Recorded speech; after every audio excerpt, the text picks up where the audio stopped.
Assalamualaikum warahmatullahi wabarakatuh. Kembali lagi bersama kami Ladang Batur Entertain.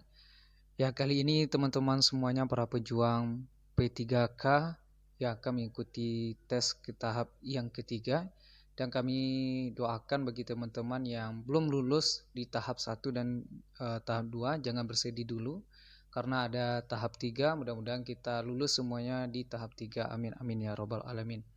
Ya teman-teman, kali ini kita akan membahas soal dan pembahasan P3K 2021 Al-Quran Hadis yang kelas 10 teman-teman.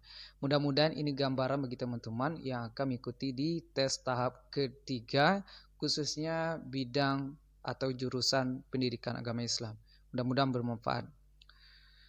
Baiklah teman-teman, langsung saja ke pembahasan soal ya. Soal yang nomor 1 ya. Al-Likhyani berpendapat bahwa Al-Quran secara etimologi memiliki arti A. Pedoman, B. Bacaan, C. Kumpulan, D. Menghimpun, E. Petunjuk. Jawaban yang benar menurut Al-Likhyani ini adalah yang B. Bacaan. Kenapa yang B? Kita lihat pembahasannya. Menurut Al-Likhyani, Al-Quran adalah bentuk masdar dari kata kerja atau fi'il. Qara'a artinya membaca dengan perubahan bentuk kata atau takrif. Qara'a yaqra'u Qur'anan. Dari tarif tersebut, kata Qur'anan artinya bacaan yang bermakna isim maf'ul. Maqra'un artinya yang dibaca. Karena Quran itu dibaca, maka dinamailah Al-Quran.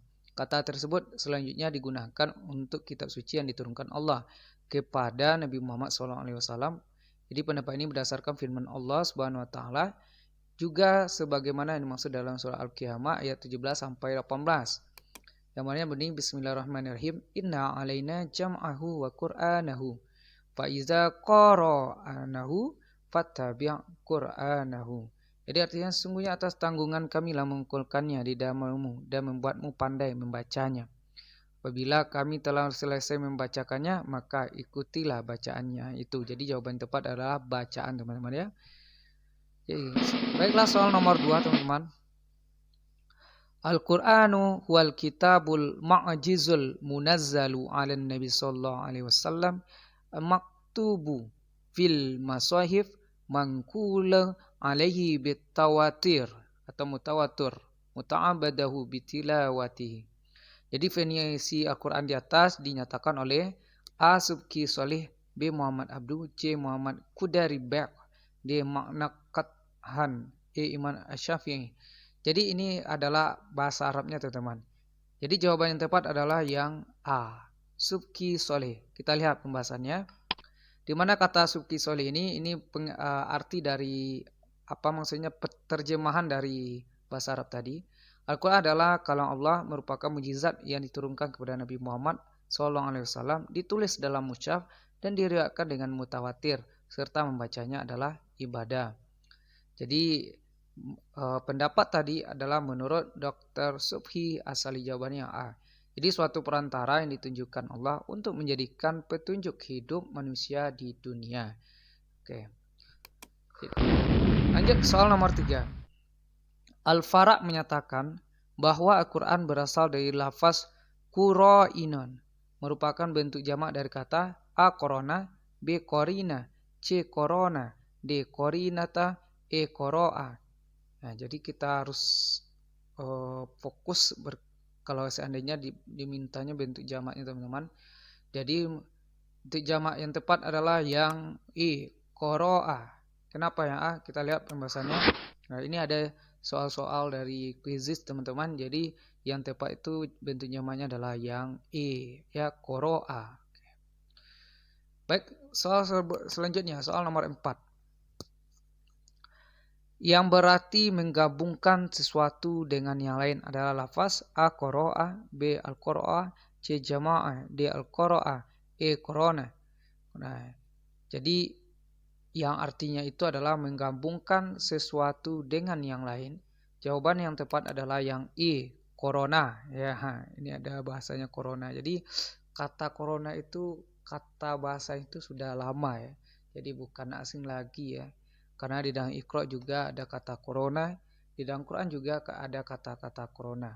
Jadi jawaban tepat ini adalah yang E. Kenapa? Yang E kita lihat penjelasannya. Jawabannya kata Quran berasal dari lafaz corona yang berarti menggabungkan sesuatu dengan yang lain. Jadi pendapat tersebut menurut Imam Asy'ari dan beberapa golongan yang lainnya. Jadi jawaban yang 4 adalah yang apa tadi? Yang E, corona. Oke, lanjut soal nomor yang 5 lagi ya. Al-Quran adalah bacaan yang tertulis dalam mushaf-mushaf yang terjaga dalam hati orang yang menghafalnya. Di antaranya adalah orang-orang Islam. Pendapat ini dikemukakan oleh A. Muhammad Qudari Bek, B. Subki Solih, C. Muhammad Abdu, D. Manakathan, E. Imam Asy-Syafi'i. Bacaan tertulis, kemudian di dalam bentuk mushaf-mushaf, bentuk Al-Quran yang kita baca itu teman-teman, kemudian terjaga dalam hati orang yang menghafalnya. Jawaban tepat adalah yang C, Muhammad Abduh. Kita lihat, ini dia ada soalnya di quizzes. Jadi yang tepat jawaban di sini adalah yang C, Muhammad Abduh. Pendapat ini teman-teman ya. Oke, lanjut soal berikutnya, soal nomor 6. Kata Al-Quran adalah isim alam, bukan bentukan dari kata apapun. Sebagaimana nama-nama kitab sebelumnya adalah pernyataan dari A. Muhammad Qudari Bek, B. Subki Solih, C. Muhammad Abdu, D. Manakathan, E. Imam Asy-Syafi'i. Jadi jawaban tepat Al-Quran itu kata isim alam. Jawaban tepat adalah yang E. Imam Asy-Syafi'i. Jadi kata isim alam, ingat ya alam semesta ini berarti Quran bentukan dari kata Imam Asy-Syafi'i. Kita lihat penjelasannya. Jadi menurut Imam Syafi'i, Al-Quran adalah isim alam, bukan kata bentukan dari kata apapun. Itu menurut Imam Syafi'i. Oke, lanjut soal nomor 7 teman-teman. Nama lain Al-Quran adalah At-Tanzil. Jadi At-Tanzil ini, jadi nama-nama Al-Quran itu banyak teman-teman. Ada At-Tanzil, ada Furqan, ada Al-Kitab, ada Al-Huda, ada dan lain-lain sebagainya. Pokok banyak teman-teman. Jadi yang ditanyakan di sini adalah At-Tanzil. Apa At-Tanzil artinya? A. Pembeda, B. Yang diturunkan, C. Pemberi peringatan, D. Bacaan kitab. Jawaban yang tepat adalah yang B, yang diturunkan. Kenapa yang B? Kita lihat pembahasannya. Kata Tanzil diartikan turunnya Al-Quran. Jadi yang diturunkan ya. Berangsur-angsur kepada Nabi Muhammad SAW. Termasuk yang berpendapat seperti ini ialah Ar-Raghib Al-Isfahani ya. Kemudian nama Al-Quran ketiga ini Tanzil. Allah sendiri memberikan nama Al-Quran dengan nama Tanzil. Ini sesuai dalam surah Asy-Syura ayat 26, wa innahu latanzilu rabbil alamin nazala bihir ruhul amin. Sesungguhnya Al-Quran ini benar-benar diturunkan oleh Tuhan semesta alam 193. Dia di bawah turun oleh Ar-Rahim ya. Oke. Jadi kata Ansari juga menurut bahasa bentuk dasar kata nazala yunazzilu yang berarti menurunkan berkali-kali. Penamaan Al-Quran dengan At-Tanzil bukanlah hal yang kebetulan. Penamaan seperti ini dikaitkan dengan persoalan diturunkannya Al-Quran dari Allah yang dibawa turun oleh Jibril hingga kepada Nabi Muhammad SAW. Jadi At-Tanzil itu artinya yang diturunkan teman-teman ya. Oke. Baik teman-teman, soal berikutnya soal nomor 8. Kemudian nama lain Al-Quran adalah Al-Furqan. Jadi Al-Furqan artinya A yang ditulis, B yang dibaca, C pembeda, D pemberi peringatan, E yang diturunkan.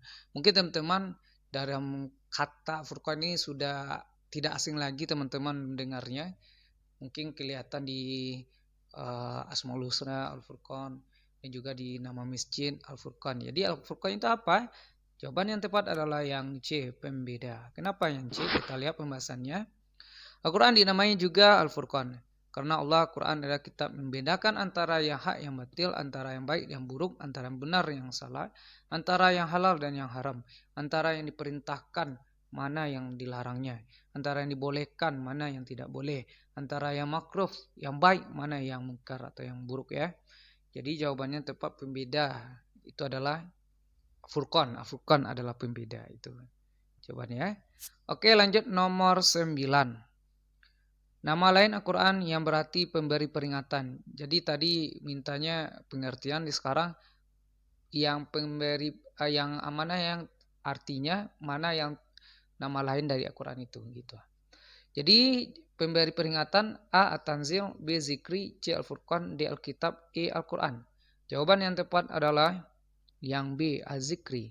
Pemberi peringatan itu Az-Zikri teman-teman. Kenapa yang B? Kita lihat penjelasan. Nama lain Quran juga kadang disebut dengan Az-Zikri, artinya pemberi peringatan. Hal ini bahkan secara tersirat juga disebutkan pada ayat sebelumnya. Inna nahnu nuzalna zikra wa inna lahu lahafizun. Sesungguhnya kami telah menurunkan Az-Zikri dan sesungguhnya kami benar-benar meliharanya. Zikri itu nama lain Al-Quran yang artinya pemberi peringatan. Al-Hijr ayat 9 ya. Oke, lanjut soal nomor 10 teman-teman.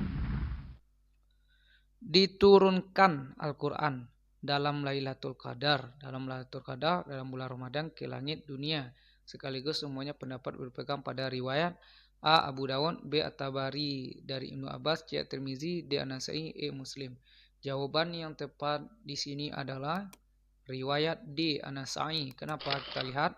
Bila mengatakan bahwa Quran itu turun sekaligus ke langit dunia pada malam Lailatul Qadar, kemudian diturunkan berangsur-angsur selama 20 tahun, kemudian ia membaca surah Al-Furqan ayat 33. Juga ditambahkan oleh An-Nasa'i dengan sanad yang sahih dari Ibnu Abbas radhiyallahu anhu, beliau berkata, Al-Quran diletakkan di Baitul Izzah dari langit dunia. Kemudian Jibril turun dengan membawanya kepada Nabi Muhammad SAW. Jadi jawaban tepat adalah yang diriwayatkan oleh An-Nasa'i ya teman-teman.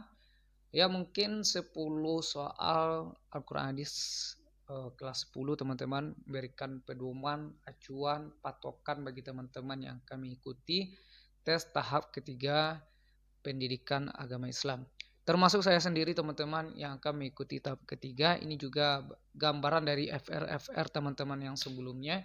Mudah-mudahan bermanfaat bagi kita semua teman-teman.